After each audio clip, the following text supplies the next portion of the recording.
Ay, naku. Ako personal, hindi kita kilala. Maricel Plastina. Yun lang ang masasabi ko. Magunos dili ka.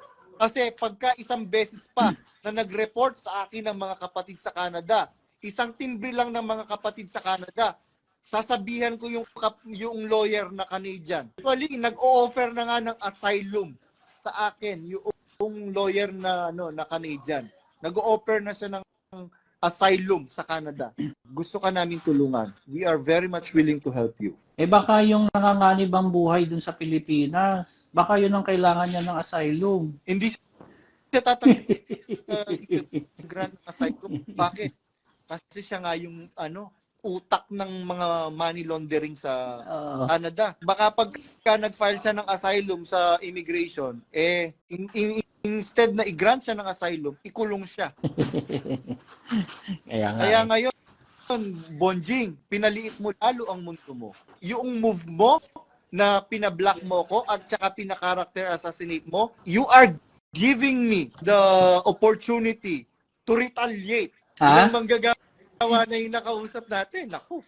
Hindi ito mga manggagawang kanin. Meron pa nga akong nakausap, Brad CJ. Alam mo ba, brother? Ganyan. Magbibigay ako ng hint pero hindi naman nila malalaman kung sino. Sabi niya ganyan, alam niyo po ba, natatandaan niyo po ba yung kauna-unahang concert dyan sa KD Rock na ang ticket is worth 100,000 each. Isa po kami na bumili ng ticket. Kasi po, malaki po ang sahod ko. Sabi nung kapatid na manggagawa yun sa... Kaya ayan mga kapatid, patunay lang po sa inyo, hindi po nananalo si Bonjing doon sa laban na ito. Unang-una mga kapatid hindi kami nag-start nito. Siya. Nananahimik po kami. Si Brad Badong. Lumabas si Brad Badong kaya nga siya napadpad dyan. Gusto niyang lumayo at bumukod na ng buhay. Nananahimik kami. Siya ang nagsimula nito. Siya. Kami rin, ako rin, ganyan din. Nananahimik na kami. Siya ang nagsimula nito. At hanggang ngayon, lumalaban pa rin siya. Na ang nakakaawa lang sa kanya, hindi siya nananalo. Talo siya. At mananalo ba siya kung siya ang mali? Nasa mali ka eh. Kaya nga sabi ko po nung dati ang pintura pag puti, kahit anong mo dyan, kahit anong pintura mo dyan, talagang lalabas, puti pa rin siya. Kahit anong patong mo dyan, patungan mo ng pula na pag kinuskus mo yan, puti pa rin siya. Kaya yung mali, laging mananatiling mali. Hanggat pinagtatakpan mo yan, lalo lang babaho. Ayan ang ginagawa. Ayan ang nangyayari ngayon Lalong bumabaho. Yung Area 52 nyo lang, na ayaw nyo pa rin aminin hanggang ngayon, umaaling nyo na sauna, ang baho na. Ang dami na nakakaamoy. Bakit nyo sisiraan, Maricel Plastina? Sasabihan ninyo yung mga kapatid na iwasan, huwag kausapin si Brad Gilby Arandela? Ano bang ginawang masama sa inyo ni Brad Gilby Arandela? Aber? Wala kang naku. Ay, naku. Ako personal, hindi kita kilala, Maricel Plastina. Kaya, yun lang ang masasabi ko, magunos dili ka.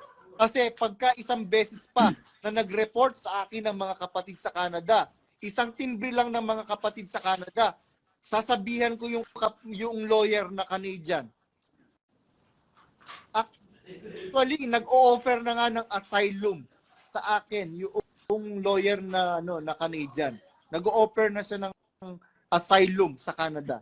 Sabi ko, okay naman po ako dito. I am good with my work. I am good with this country. So I don't think I need yung asylum. Tapos sabi nung asawa, kung yan ang mo, sige. Pero anytime na you will be needing our help, gusto ka namin tulungan. We are very much willing to help you. Yun, Brad C. Eh baka yung nanganganib ang buhay dun sa Pilipinas, baka yun ang kailangan niya ng asylum. Hindi siya grant asylum. Bakit? Kasi siya nga yung utak ng mga money laundering sa Oo. Canada. Kaya nga eh. Baka, Pabiktim baka pa, pabiktim effect. correct. Baka pagka nag-file siya ng asylum sa immigration, instead na i-grant siya ng asylum, ikulong siya. Kaya nga Kaya eh. ngayon, Bonjing, pinaliit mo lalo ang mundo mo. Ayan, hindi ka, sabi nga sa'yo, yung move mo na pinablock mo ko at saka pinaka-character assassinate mo, you are giving me the opportunity to retaliate. Diba? Mm-mm. Sabi mo, bobo ako. Ayan, pati mga lawyer ngayon. Pati mga lawyer, tama po yung ginawa ninyo. Kaya ngayon, hindi ka nila po pwedeng hindi ka nila pwedeng idemanda. Bakit po? Sabi ko yan. Kasi nga po, tama po yung sinabi nyo. You are just defending yourself. You are just retaliating. You are just explaining your side. Kaya, Yan. ano Correct. gawin mo ngayon, Daniel Rason? Eto, tingnan mo pa, bobo kang Daniel Rason. Bobo ka talaga. Di ba nag-aral ka? Di ba nag-aral ka ng broadcasting? Di ba nagturo ka sa CEU? Di ba ginrant ka nga honoris causa ng PUP? Pero ngayon, pagka napanood ng mga dean ng PUP na nag-grant sa'yo ng honoris causa, Doctor of Humanities, naku, iiling-iling yung mga yon. Baka kung po pwede i-forfeit yun, ipo-forfeit nila. Bakit? Biruin mo, kahiya-hiya. Biruin mo, sasabihin mo, inamin mo, right from the horse's mouth, inamin mo na kaya ka minumura, kaya ka sinasabihan ng gago kasi gago ka talaga. O, inamin mo na minumura ako ng magulang mo. Mm-hmm. Ngayon, gusto niyo ng ebidensya? Sige, ipakalkal natin lahat ng mga CCTV diyan sa Labista. Ipakalkal natin lahat ng CCTV diyan sa Apalit. Ipakalkal natin lahat ng CCTV diyan sa tiny house sa Apalit. Naku, makikita mo kung gaano kademonyo yung mga magulang mo at kung gaano kakademonyo. Hindi ba pinagmamalaki mo, Daniel Rason, na pinagalitan ko yan? Sabi mo kay Ate Lisel, sa kapatid mo, pinagalitan ko yan. Kuya, bakit mo pinagalitan? Sabing ganyan ni Ate Lisel. Paano ba naman? Naaalala niya lang tayo pagka wala na siyang pera. Pagka nakapag-ipon siya, nilalayasan niya tayo. Anong sabi ni Ate Lisel? Na in your face ka, nabutata ka, napahiya ka, Daniel Rason. Anong sabi ni Ate Lisel? Kuya, hindi totoo yan. Matagal na namin kasama si Badong. Bigyan mo yan, hindi mo bigyan yan. He will stay the same. Pareho lang ang ginagawa niyan, pareho lang ang sasabihin niyan. Kaya mag-isip-isip kayo. Ako, meron akong galit. Ako, meron akong nagre-rebelde ako kung rebelde ako noon pa.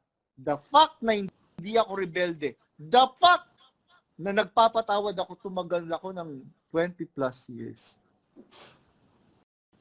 Alam niyo, Correct. Brad Josel, ngayon, Brad Josel, mananatili ka pa ba dyan? Pababayaan mo bang maimpyerno kayong buong pamilya? Brad Josel, palagay mo ba kung malalaman ni Mami Let na ako yung gustong balatan ng buhay ni Daniel Rason, na ako yung gustong bungali ni Daniel Rason, palagay mo ba matutuwa si Mami Let?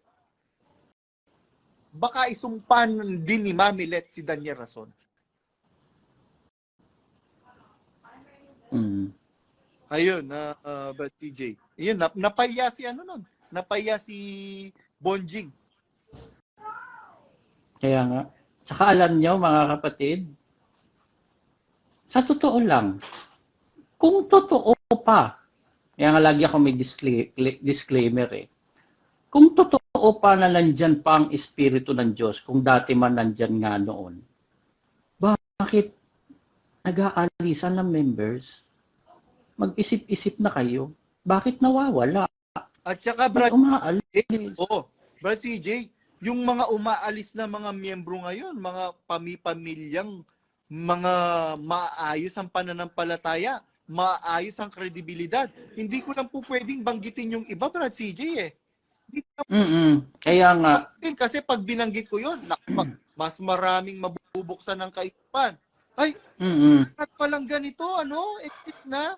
Ay, si palang exit na. Naku, mga kapatid.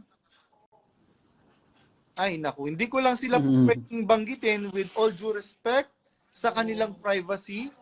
Eh, sabi ko nga doon sa isang kapatid, Brad, pwede ko po ba kayong invite sa live ko? Wag muna, brother, kasi yung pamilya ko sa Pilipinas, dumadalo pa. Siguro po, titimbrihan ko po kayo pag po pwede na po akong umakyat sa live ninyo. oo, meron din sa akin mga ganyan, Oo. tol. Tayo nyo lang po. Pagka po nakaredy na ako, magsasalita po ako. Ayan. Naku, Brad, napakarami nila, di ba, Brad CJ? Ay, napakarami mga kapatid. Sa totoo lang, nako. Hanggang ngayon, ako, papakita ko sa inyo. Brad CJ, Ha? ilang manggagawa na yung nakausap natin? Naku, Marami. Hindi ito mga manggagawang kanin. Meron pa nga akong nakausap, Brad CJ. Alam mo ba, brother? Ganyan. Magbibigay ako ng hint, pero hindi naman nila malalaman kung sino. Sabi niya, ganyan, alam niyo po ba, natatandaan niyo po ba yung kauna-unahang concert dyan sa KD Rock na ang ticket is worth 100,000 each? Each head.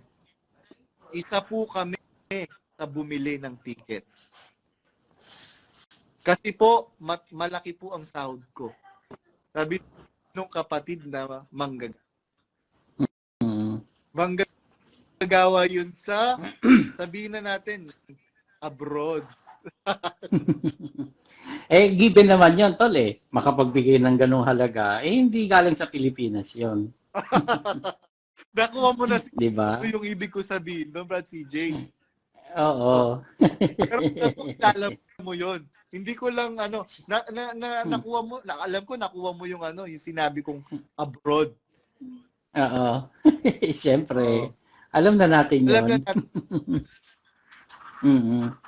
Kaya ayan mga kapatid, patunay lang po sa inyo, hindi po nananalo si Bonjing doon sa laban na ito.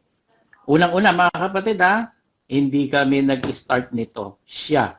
Nananahimik po kami. Si Brad Badong.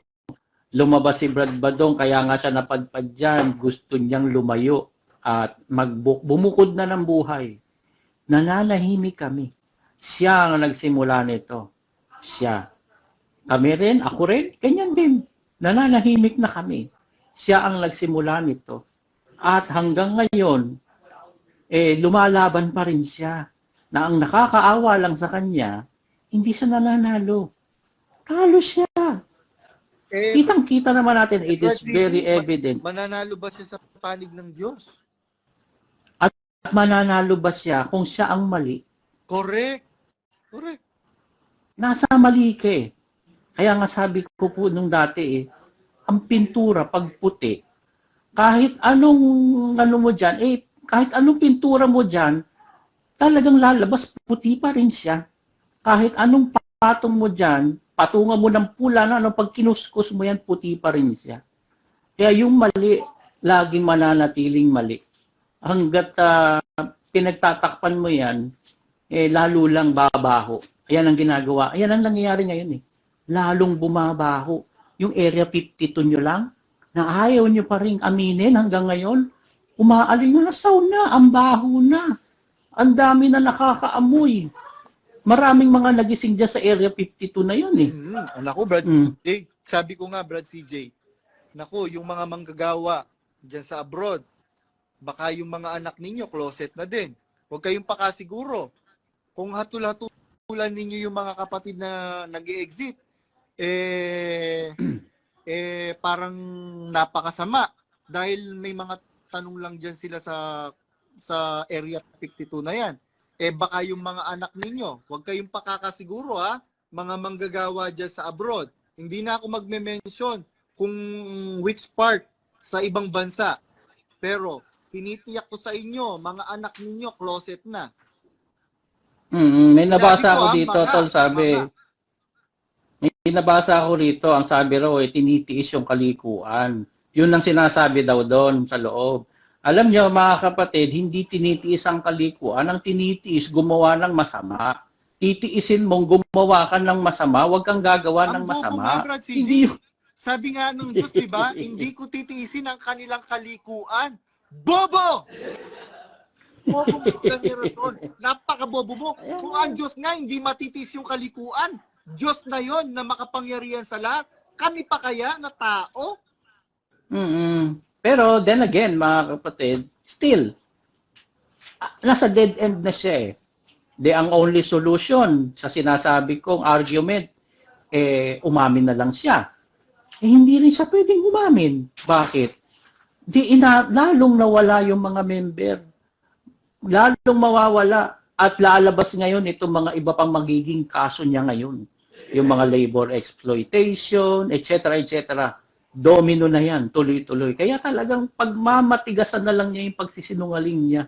Ganyan mga kapatid. Kaya nade-delay na lang kayo dyan.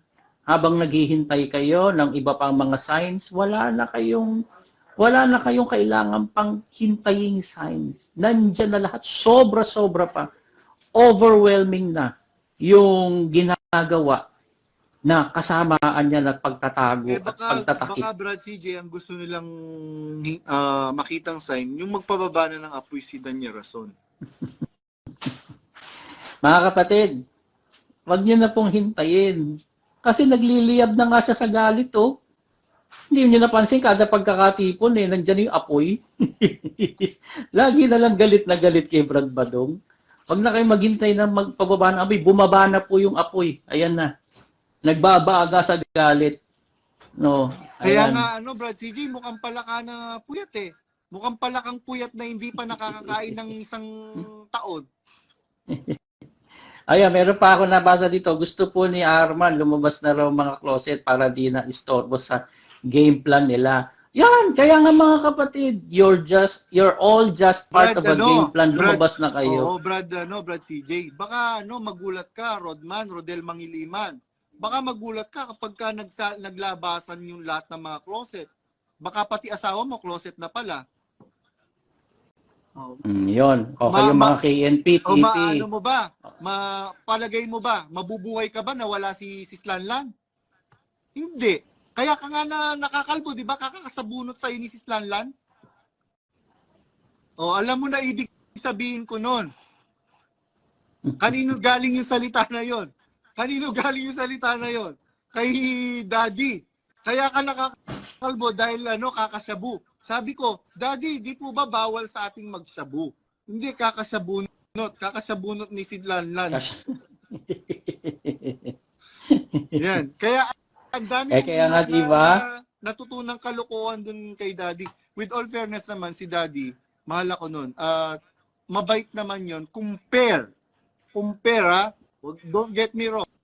Mabait naman yon. Compare sa asawa niyang Impacta.